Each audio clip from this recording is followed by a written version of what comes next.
പാലിപ്സിക്സ് ഹൈപ്പൊട്ടൻസി psychiatric ഡ്രഗാണ്.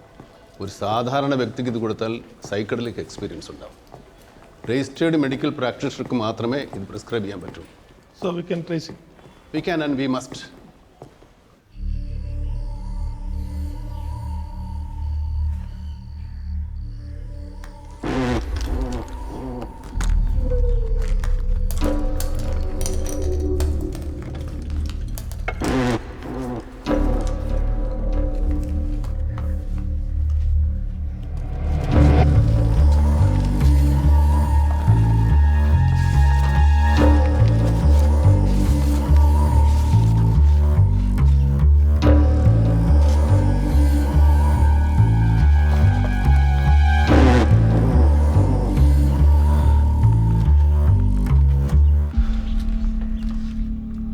സാറേ, ആ പെണ്ണ് സാറിന്റെ പടം വരച്ചിട്ടുണ്ട്.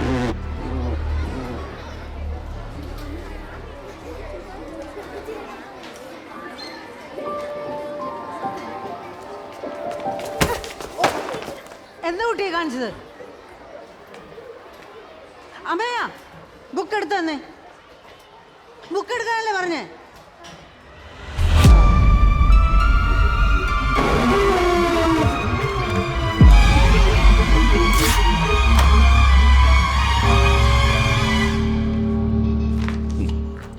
ഈ ബുക്ക് ഇനി ഇവിടെ ഇരിക്കട്ടെ. സ്ട്രിക്റ്റ് ആക്ഷൻ എടുക്കണം ഫാദർ. ഇതിപ്പോ കുറേ ആയി. നമ്മുടെ ഓർഫനേജിലെ തന്നെ കുട്ടിയല്ലേ. ഓർഫൻ ഈ കുട്ടി അതിനൊരു അഡ്വാൻറ്റേജ് ആയിട്ടാണ് കാണുന്നത് ഫാദർ. വെറുതെ സഹതാപം മുതലെടുക്കുക. സർ പ്ലീസ്, ഞാനൊരു ഓർഫനാണ്. ഇങ്ങനെയുള്ള ഓർഫൻ കമൻസ് കേൾക്കുന്ന അത്ര സുഖമുള്ള കാര്യമല്ല. ടീച്ചർക്ക് അങ്ങനെയൊക്കെ പറയാം. ഈ കുട്ടി ഇങ്ങനെ ഇറങ്ങി പോകുന്നതിനിടയ്ക്ക് എന്തെങ്കിലും സംഭവിച്ചാൽ ഞാനടക്കം ഇവിടെ ഇരിക്കുന്ന എല്ലാവരും സമാധാനം പറയേണ്ടി വരില്ലേ? ഫാദറെ, ഈ ഒരു ഒറ്റ തവണ ഇനി ഇവളിങ്ങനത്തെ കുരുത്തക്കെട്ടുകളൊന്നും കാണിക്കില്ല. ഞാൻ ഉറപ്പു തരാം. ഓരോ തവണയും വക്കാലത്ത് പറയാൻ സിസ്റ്റർ ഒരാളുള്ളതുകൊണ്ടാണ് ഈ കുട്ടി ഇപ്പോഴും ഇവിടെ പഠിക്കുന്നത്. അച്ഛൻ്റെയും അമ്മയുടെയും കെയറിങ്ങോ അറ്റൻഷനോ കിട്ടാതെ വളർന്ന കുട്ടിയല്ലേ അമ്മയാ. അതിൻ്റെ ഒരു കൺസിഡറേഷനെങ്കിലും നമ്മൾ കൊടുക്കണ്ടേ? അങ്ങനത്തെ കുട്ടികൾ ഒരുപാടുണ്ടല്ലോ ഈ സ്കൂളിൽ. അവർക്കാർക്കും ഒരു കുഴപ്പമില്ലല്ലോ. നന്നാവില്ല എന്ന് പറഞ്ഞ് തള്ളിക്കളയാൻ എളുപ്പമാണ്, പ്രത്യേകിച്ച് ഈ പ്രായത്തിൽ. നമ്മൾ ടീച്ചേഴ്സല്ലേ അവരെ നേർവഴിക്ക് കൊണ്ടുവരേണ്ടത്. It's worth give it A try. അത്ര ഉറപ്പുണ്ടെങ്കിൽ ടീച്ചർ ഒന്ന് ട്രൈ ചെയ്ത് നോക്ക്. ചെയ്യാം. ഒരു വെല്ലുവിളിയായിട്ടൊന്നുമല്ല, ഈ കുട്ടിയുടെ ടീച്ചർ എന്ന നിലയിൽ അതെൻ്റെ കടമയാണ്. ഇനി അമ്മയുടെ ഉത്തരവാദിത്വം ജസ്റ്റ് ടീച്ചർ ഏറ്റെടുക്കട്ടെ. പക്ഷെ ഒരു കാര്യം ഓർമ്മ വേണം, this your last chance. Okay father, thank you.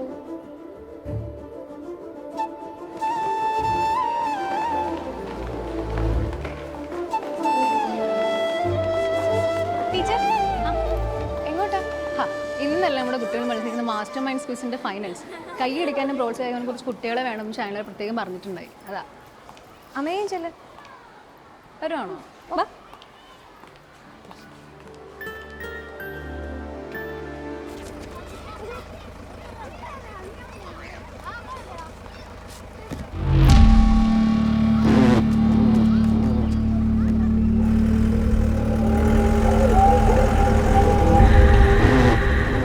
കേരളത്തിലെ ഏത് ജില്ലയ്ക്കാണ് ഏറ്റവും നീളം കൂടിയ കടൽ തീരമുള്ളത്?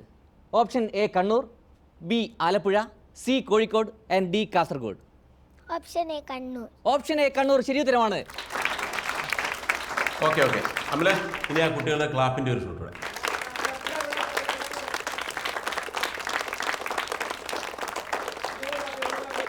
സെക്കൻഡ് രണ്ടാമത്തെ നോക്കാം.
നീ എന്നെ ആദ്യമായിട്ട് കാണാൻ വന്നപ്പോൾ നീയുടെ മനസ്സിലുണ്ടായിരുന്ന എല്ലാ സംശയങ്ങൾക്കും ഇപ്പോൾ ഉത്തരമാണ്.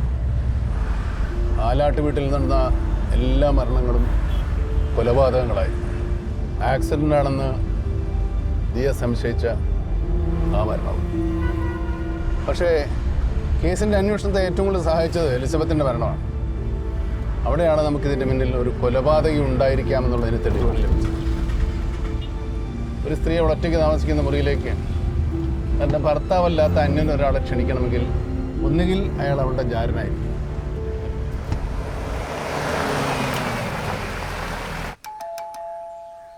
അല്ലെങ്കിൽ ഡോക്ടറെ.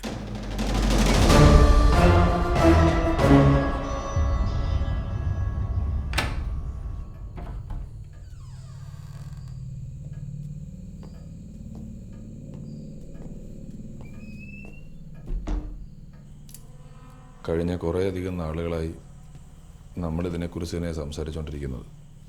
ഈ ഒറ്റപ്പെടൽ, ടെൻഷൻ, ഡിപ്രഷൻ, ഇതിൽ നിന്നെല്ലാം രക്ഷപ്പെടാൻ ആത്മഹത്യ മാത്രമാണ് ഒരേ ഒരു പോംവഴി എന്നുള്ള തോന്നലാണ് മാഡം ഇപ്പോൾ.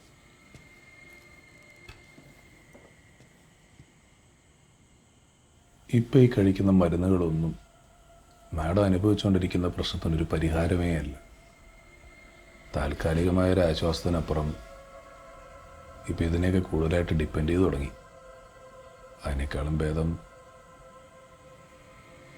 ആത്മഹത്യയാണെന്ന് ഞാൻ പറയും. ഒന്ന് ആലോചിച്ച് നോക്കിയേ, മാഡത്തിൻ്റെ ഹസ്ബൻഡ്, ചേട്ടൻ, ഭാര്യ ഇവരാരും ഈ ഒരു അവസ്ഥയിൽ കൂടെയില്ല. ദേ വർ സെൽഫിഷ്. നമ്മളെപ്പം മരിക്കണം, എങ്ങനെ മരിക്കണമെന്ന് നമുക്ക് തീരുമാനിക്കാം. അതൊരു ഭീരുത്വമല്ല.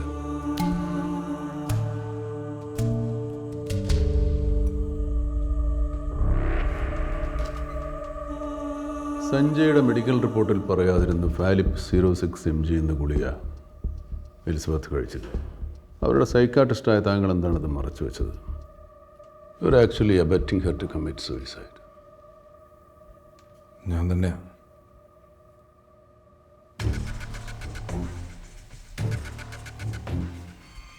ഇതൊക്കെ സെൽഫ് പ്രൊട്ടക്ഷന് വേണ്ടി മേടിച്ച് വെച്ചിരിക്കുന്നതല്ലേ.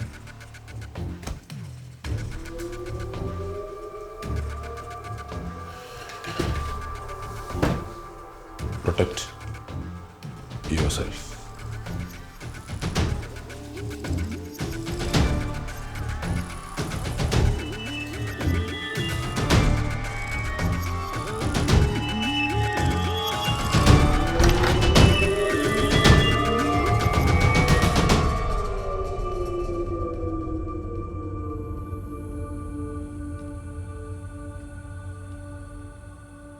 ഇതന്നെയല്ലേ സഞ്ജയ് ആ കുടുംബത്തിലെ മറ്റുള്ളവരോടും ചെയ്തു?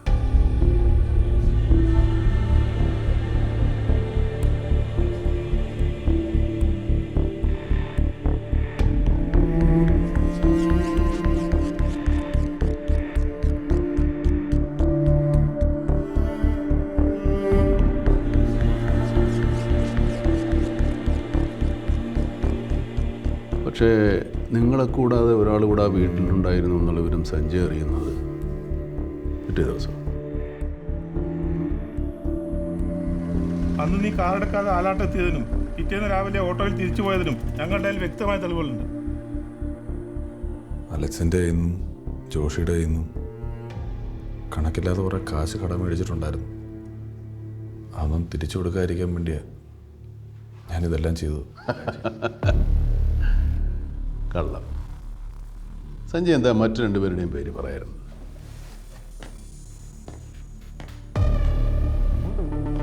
അവർ പുറത്തുണ്ടെങ്കിൽ രക്ഷിച്ചോളും എന്ന് കരുതിയിട്ടാണ്. സഞ്ജയ് ഒരു പൈസ പോലും ജോഷിയുടെ കയ്യിൽ നിന്നും അലക്സിൻ്റെ കയ്യിൽ നിന്നും കടം വാങ്ങിയിട്ടില്ല. സഞ്ജയിൻ്റെയും കൂട്ടുകാരുടെയും ലക്ഷ്യം ആലാട്ട് കുടുംബത്തിൻ്റെ മുഴുവൻ സ്വത്തുക്കളായിരുന്നു അല്ലേ?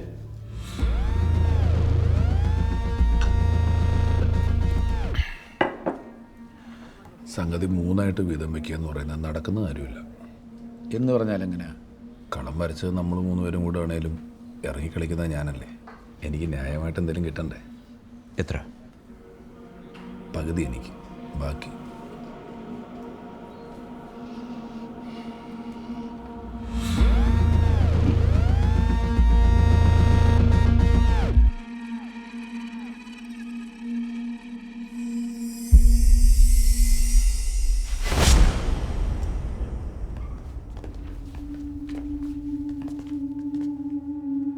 എലിസബത്ത് വിൽപ്പത്രത്തിൽ പറഞ്ഞ ട്രസ്റ്റിനെ കുറിച്ച് പോലീസ് അന്വേഷിക്കാതിരിക്കുമോ സഞ്ജയ്?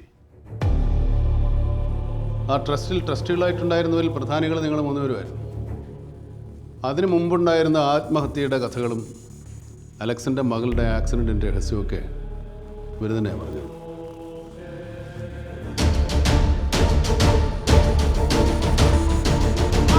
കുടുംബത്തിലെ കൊലപാതകങ്ങളിൽ 4 പ്രതികൾ അറസ്റ്റിൽ. ജെസി ടീച്ചറെ ഒന്നെങ്കിൽ വന്നേ, ഒരു മിറാക്കിൾ കാണിച്ചു തരാം. ഓക്കെ.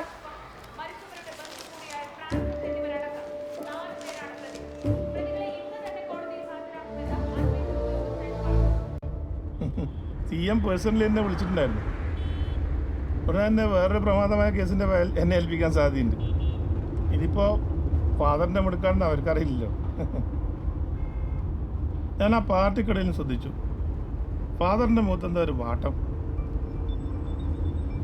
ആ കുട്ടിയില്ലേ അമ്മയ, അവളുടെ മുഖം മനസ്സിൽ നിന്ന് പോകുന്നേയില്ല. I think she's carrying a burden. അവളുടേതല്ലാത്തൊരു ഭാരം. ആ വിട്ടുകളെ ഫാദർ, നമ്മളെ കേസ് കഴിഞ്ഞില്ലേ? ഇല്ല ശേഖർ,